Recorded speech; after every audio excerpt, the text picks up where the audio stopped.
Hello চাকরি প্রত্যাশী beautiful student, আসসালামু আলাইকুম। আজকে আমরা একটা গুরুত্বপূর্ণ টপিক নিয়ে কথা বলবো, সেটা হচ্ছে অনুপাত। তো ফার্স্ট অফ অল, অনুপাত কাকে বলে?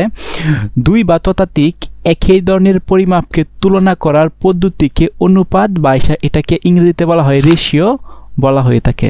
তো ডেফিনেশনটা একটু মাথায় রাখার চেষ্টা করবেন। দুই বা ততোধিক একই ধরনের পরিমাপকে, এখানে যেন একই ধরনের পরিমাপকে, এটাও একটু মাথায় রাখতে হবে। তুলনা করার পদ্ধতি থেকে কিন্তু অনুপাত বা রেশিও বলা হয়। অনুপাত দেখায় একটি পরিমাণ আরেকটি পরিমাণের তুলনায় কত গুণ বেশি না কম। অর্থাৎ দুইটা বস্তু থাকবে, ধরেন এইটা হচ্ছে একটা বস্তু আর হচ্ছে এইটা একটা বস্তু। সো এই দুইটা বস্তুর মধ্যে তুলনা, অর্থাৎ কোনটা কত বেশি বা কম, এই যে তুলনা করা হয় সেটাকেই বলা হয় কিন্তু অনুপাত। ওকে, অনুপাতের যে সাইনটা আছে, এই সাইনটা কিন্তু কীভাবে দিতে হয়, যে দুইটা ফুটার মতন, এটাকে বলা হয় অনুপাত। এটাকে বলা হয় কি? অনুপাত। এটা একটু মাথায় রাখবেন, এটাকে বলা হয় অনুপাত। আর অনুপাতের সাইন এটা, আর ইংরেজিতে দুই আমরা এটাকে বলি, তাহলে ইজ টু বলা হয়। ওকে, আচ্ছা। সো এই সাইনটাও একটু মাথায় রাখার চেষ্টা করবেন। এই সাইনটা হলো অনুপাতের সাইন। উদাহরণস্বরূপ যদি আমরা বলি, তাহলে এখানে দেখেন 5, এখানে দেওয়া আছে কত? 10 এবং 5-এর অনুপাত কত? তাহলে 10 এবং 5-এর অনুপাত, এই যে ধরেন এখানে হচ্ছে 10 আর কি হচ্ছে, ধরেন হচ্ছে 5। তাহলে এইখানে যেন এই যে 10 একটা সংখ্যা, 5 হচ্ছে একটা সংখ্যা, কারণ এই দুইটা সংখ্যাকে যদি আমরা অনুপাতে প্রকাশ করতে চাই, তাহলে জাস্ট এখানে আমি লিখবো কত? 10। এই যে অনুপাত, আমি সাইনটা দিব এবং এখানে লিখবো কত? 5। তাহলে এইটাই কিন্তু প্রকাশ হয়ে গেছে কি আমাদের? 10:5। সো এইটাই কিন্তু এখানে বলছি যে 10 একটা সংখ্যা, 5 একটা সংখ্যা, এটাকে যদি আমরা অনুপাতে প্রকাশ করতে চাই, তাহলে এই দুইটা সংখ্যার মাঝখানে এই যে অনুপাত সাইনটা দেওয়া হয়েছে। এখন এইখানে দেখতেছেন, এখানে আবার 10:5 লেখার পর আবার 2:1 লেখা আছে। এটা মানে হচ্ছে এই অনুপাতটাকে ভাগ করা হয়েছে, মানে ছোটো করা হয়েছে। তার মানে এটাকে যদি আমরা 5 দিয়ে কাটি, তাহলে হচ্ছে কত পাবো? এখানে 2 অনুপাত আর 5 থেকে কত? 5। তার মানে আমরা কত পাইতেছি? 2:1। ওকে, আচ্ছা। এখানে আরেকটা উদাহরণ দেওয়া আছে, সেটা হচ্ছে 20 টাকা ও 40 টাকা। তাহলে একটা বিষয় এখানে দেখেন, এখানে কত আছে? 20 টাকা এবং এখানে আছে কি? 40 টাকা।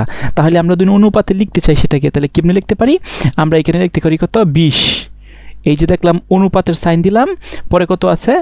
40। এই যে দিলাম আমি 40। তার মানে 20:40, এটা কিন্তু আমরা অনুপাতে প্রকাশ হয়ে গেছে। এখন এটাকে একটু কাটাকুটি করে আমরা ছোটো করতে পারি। যেমন 20 দিয়ে 2 কাটি, তাহলে 20 একে 20, 40 টাকা হলো 2। তার মানে 1 অনুপাত কত? 2। এটাই হচ্ছে আমাদের কি? অনুপাতে প্রকাশ হয়ে গেছে। সো আশা করি বুঝতে পারতেছেন যে অনুপাত কি, অনুপাতের সাইন কি, অনুপাতে কিভাবে প্রকাশ করতে হয়, এবং অনুপাতের যে ডেফিনিশন বা সংজ্ঞা, সেই সংখ্যাটা কিন্তু আপনি একটু মাথায় রাখবেন। দুই বা ততোধিক একই ধরনের পরিমাপকে তুলনা করার পদ্ধতিকে অনুপাত বলা হয়। ওকে, অথবা আপনি বলতে পারেন অনুপাত দেখা যায় একটি পরিমাণ আরেকটি পরিমাণের কত তুলনায় কত গুণ বেশি বা কম, সেটার জন্য একটা তুলনা, সেটাকে বলা হয় অনুপাত, বা ইংরেজিতে আমরা বলি কি? রেশিও। এখন কিছু নিয়ম বা রুলস আপনার মাথায় রাখতে হবে। অনুপাত লেখার কিছু নিয়ম। অনুপাত লেখার 1 নাম্বার যে নিয়মটা আপনার মাথায় রাখতে হবে, সেটা হচ্ছে একই এককে থাকতে হবে। একই একক, দ্যাটস মিন যদি এখানে থাকে হচ্ছে 5, তাহলে এই পাশেও থাকতে হবে কত? কারণ অনুপাতের তো বেসিক্যালি 2টা রাশি থাকে।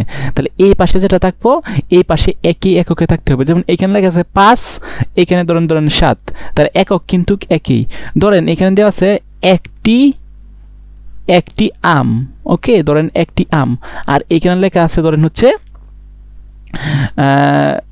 10টি জাম। তাহলে কিন্তু এখানে দেওয়া আছে আম, এখানে দেওয়া আছে জাম। এটাকে কিন্তু আমরা অনুপাতে প্রকাশ করতে পারবো না। কারণ কি? কারণ একই কি করতে হবে? একই এককে থাকতে হবে। এখন এই পাশে আমি যদি এখানে লিখি হচ্ছে যে 2টি কলা, 2টি কি? কলা। তাহলে আরেকটা থাকতে হবে 2টি বা 3টি কলা। ধরেন এখানে দিলাম হচ্ছে ধরেন 3টি কলা। তাহলে দেখেন এখানে আছে 2টি কলা, এখানে আছে 3টি কলা, দ্যাটস মিন একক কিন্তু একই আছে। তার মানে এটা কিন্তু আমরা অনুপাতে প্রকাশ করতে পারবো। যেমন 2 অনুপাত কত?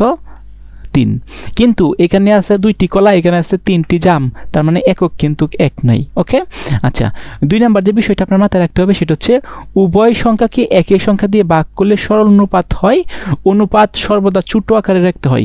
সো আমি এই উদাহরণটা যদি একটু বুঝাই, ধরেন এখানে কত দেওয়া আছে 10:5, এই যে জানি এটাকে অনুপাতে প্রকাশ করেছে, এইরকম যদি রেখে দিই আমরা তাহলে হবে, কিন্তু অনুপাতকে সবসময় ছোট আকারে প্রকাশ করতে হয় যদি সেটাকে ভাগ অথবা গুণ করতে হয়। সো এটা কিন্তু এখানে ভাগ করা হয়েছে, অর্থাৎ 5 দিয়ে 2টাকে কাটাকাটি করার পরে 2:5 হয়েছে, অর্থাৎ অনুপাতকে সবসময় কি করতে হয়, ছোট আকারে রাখতে হয়। এবং আরেকটা ইম্পর্টেন্ট কথা আপনার মাথায় রাখতে হবে সেটা হচ্ছে অনুপাতের বেসিক্যালি 2টা রাশি থাকে। যেমন এখানে আমি লিখলাম হচ্ছে ধরেন 4 অনুপাত ধরেন হচ্ছে 6।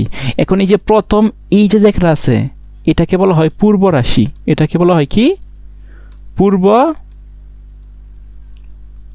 রাশি, এবং এই পাশে যেটা আছে এটাকে বলা হয় উত্তর রাশি, এটা কি বলা হয় উত্তর রাশি। সো এটা কিন্তু আপনার মাথায় রাখতে হবে, অনুপাতের প্রথম অনুপাতকে বলা হয় পূর্ব রাশি এবং দ্বিতীয় অনুপাতকে বলা হয় হচ্ছে উত্তর রাশি। এই ইনফরমেশনটা কিন্তু আপনার একটু মাথায় রাখতে হবে। সো আমি আবার একটু রিক্যাপ দিচ্ছি, অনুপাত কাকে বলে এই সংজ্ঞাটা কিন্তু আপনি মনে রাখবেন। অনুপাতের সাইন কি, অনুপাতের এরকম 2টা ফুটা থাকে, এটাকে বলে অনুপাতের সাইন। সো অনুপাতের এই পাশে 2 না মিলে কি হচ্ছে 7, এই পাশে লিখলাম ধরেন হচ্ছে 8, তার মানে অনুপাতের প্রথমটাকে বলা হয় প্রথম রাশি, দ্বিতীয়টাকে বলা হয় দ্বিতীয় রাশি, এবং এই প্রথম রাশিকে বলা হয় হচ্ছে পূর্ব রাশি এবং দ্বিতীয় রাশিকে বলা হয় উত্তর রাশি। এবং অনুপাত একই থাকতে হবে, অর্থাৎ সেম থাকতে হবে। এই হচ্ছে অনুপাতের একটু বিস্তারিত কথাবার্তা। নেক্সট ক্লাসে আমরা আরও কিছু শিখতে থাকব।